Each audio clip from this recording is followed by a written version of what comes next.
Yan, welcome sa inyo mga kaprinting, no. Marami na sa atin nagtatanong tungkol sa calendar template, no. Wala po kasi akong calendar template na mai-upload. Ida-direct ko na lang kayo sa mga nagtitinda ng templates. Isa na to si AE Digital Design, no. Napanood ko tong video niya. Ayan yung video niya, oh. 2025. Ayan. So, bisitahin nyo na lang po yung kanyang YouTube channel, no. Nandiyan din yung link kung paano ka mag-order, no. Nasa may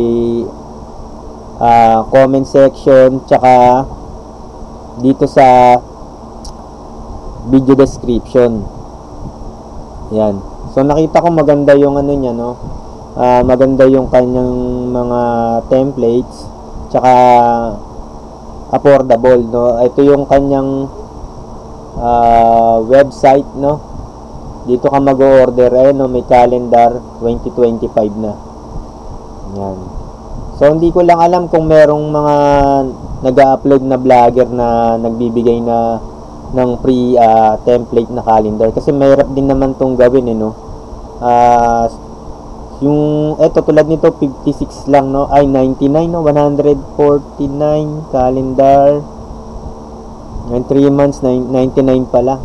So affordable pa rin, no, affordable pa rin yung ano niya. So tulad nito ay 499 pesos.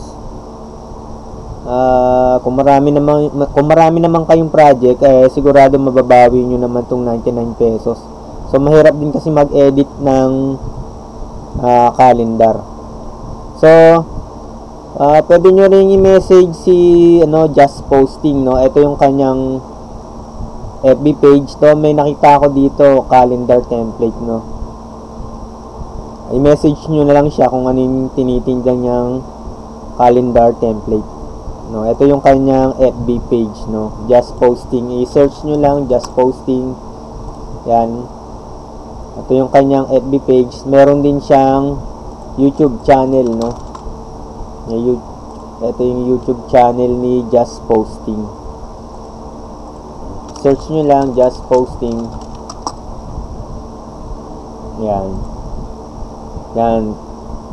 So, nag-upload din siya ng video tungkol sa printing, tsaka sa platter niya, no. Meron siyang platter na affordable, yung Lolic, no.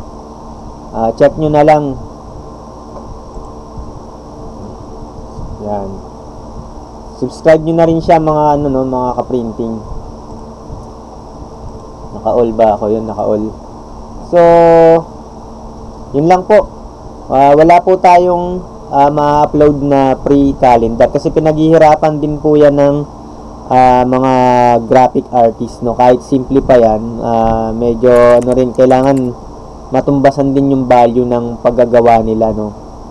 Dati meron tayong na-upload kasi maraming nag-share, no. Unfair naman yan dun sa mga graphic artist na naghihirap para makagawa ng template. Yun, maraming salamat.